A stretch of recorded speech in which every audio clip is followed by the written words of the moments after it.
बिस्मिल्लाहिर्रहमानिर्रहीम। अस्सलाम वालेकुम। मैं नाज़िया फ़कीर पॉपुलेशन डिपार्टमेंट में एज आ फैमिली वेलफेयर वर्कर काम कर रही हूँ। आज मैं आपको बताने जा रही हूँ हार्मोनल डिस्टर्बेंस, यानी कि औरत के जिस्म के अंदर जो हार्मोन्स पाए जाते हैं। इन हार्मोन्स का बैलेंस में रहना बहुत ज़रूरी है। अगर इनका बैलेंस डिस्टर्ब हो जाए तो औरत को बहुत सी बीमारियों का सामना करना पड़ता है। औरत के जिस्म के अंदर कौन से हार्मोन्स पाए जाते हैं? एस्ट्रोजन, प्रोजेस्ट्रोजन और टेस्टोस्टेरोन भी कुछ मिकदार में मौजूद होते हैं। इसके अलावा थायराइड के हार्मोन्स भी पाए जाते हैं। इन सब हार्मोन्स का बैलेंस में रहना बहुत ज़रूरी है। अगर इनका बैलेंस डिस्टर्ब हो जाए तो सबसे पहले आपका पीरियड साइकिल डिस्टर्ब होगा, यानी कि आपको माहवारी ठीक से नहीं होगी, माहवारी वक्त पर नहीं आएगी और बहुत पेनफुल होगी।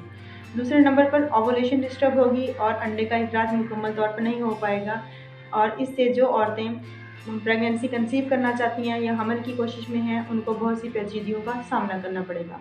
तीसरे नंबर पर औरत में इनफर्टिलिटी यानी कि बांझपन होने का खतरा होता है।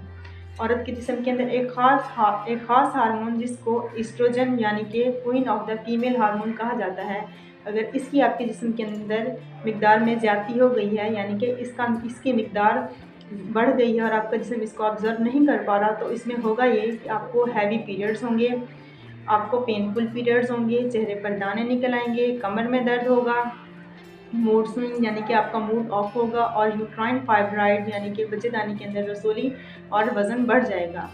तो एस्ट्रोजन का लेवल हम किस तरह बैलेंस में रख सकते हैं? आज मैं आपको 5 ऐसे हेल्दी फूड्स के मुतालिक बताऊंगी जिससे आपके जिस्म के अंदर हार्मोन्स का बैलेंस बरकरार रहेगा, और ये हार्मोन्स का बैलेंस बरकरार रखने में ये आपकी बहुत ज़्यादा मदद करेंगे। औरत के जिस्म में हार्मोन डिस्टर्ब होने की सबसे बड़ी वजह पुअर डाइट यानी कि आप पुअर डाइट है। अगर आप अपने जिस्म के अंदर अपनी डाइट को इम्प्रूव कर लेते हैं और कुछ न्यूट्रिएंट्स इसमें शामिल कर लेते हैं, तो आपका हार्मोनल बैलेंस बहुत जल्दी ठीक हो जाएगा। इसमें सबसे पहले नंबर पर आ जाता है क्रूसीफेरस वेजिटेबल्स यानी कि लीफी वेजिटेबल्स, सब्ज़ पत्तों वाली सब्जियां, जिसमें आ जाएगी बंद गोभी, फूल गोभी, पालक, सरसों का साग, मूली और शलजम शामिल है।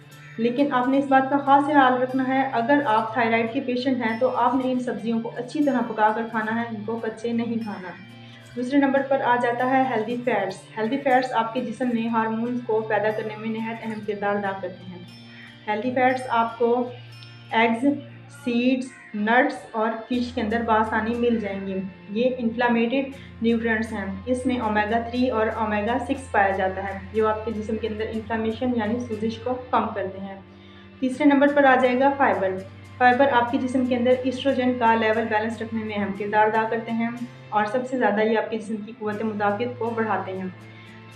फाइबर 2 किस्म के होते हैं, एक सॉल्यूबल और इनसॉल्यूबल। सॉल्यूबल फाइबर के अंदर आपको केला, गाजर, आलू और लोबिया मिलेगा, और इनसॉल्यूबल फाइबर के अंदर आ जाएंगे नट्स, गंदम, सब्ज़ पत्तों वाली सब्जियां, गाजर और मटर शामिल हैं। चौथे नंबर पर आ जाता है कलर्ड फ्रूट्स। कलर्ड फ्रूट में आ जाएगा केला, आम, जामुन, पपीता, स्ट्रॉबेरी और चेरीज़। इनमें एंटीऑक्सीडेंट शामिल होता है, और ये भी इन्फ्लामेटेड न्यूट्रिएंट्स हैं, यानी कि ये भी आपके जिस्म के अंदर इन्फ्लामेशन और सूजिश को कम करते हैं। पाँचवें नंबर पर आ जाएगा स्पाइसेस और हर्ब्स, यानी कि इसमें शामिल होगी हल्दी, काली मिर्च, अदरक, लहसुन और सैफ़रान। लेकिन इसमें आपने मिकदार का ख़ास ख्याल रखना है, यानी कि जैसे कि अदरक है, अदरक आपने मिकदार में या तो जैसे थोड़ी सी चटनी या सालन में इस्तेमाल करनी है, और इसी तरह हल्दी का इस्तेमाल आपने दूध के अंदर डालकर करना है। इन सब न्यूट्रिएंट से आपके जिस्म के अंदर जो हार्मोन्स हैं उनका बैलेंस बहुत अच्छी तरह से और बहुत जल्दी बैलेंस पर आ जाएगा। महकमा बहबूद आबादी, हुकूमत पंजाब, शुक्रिया।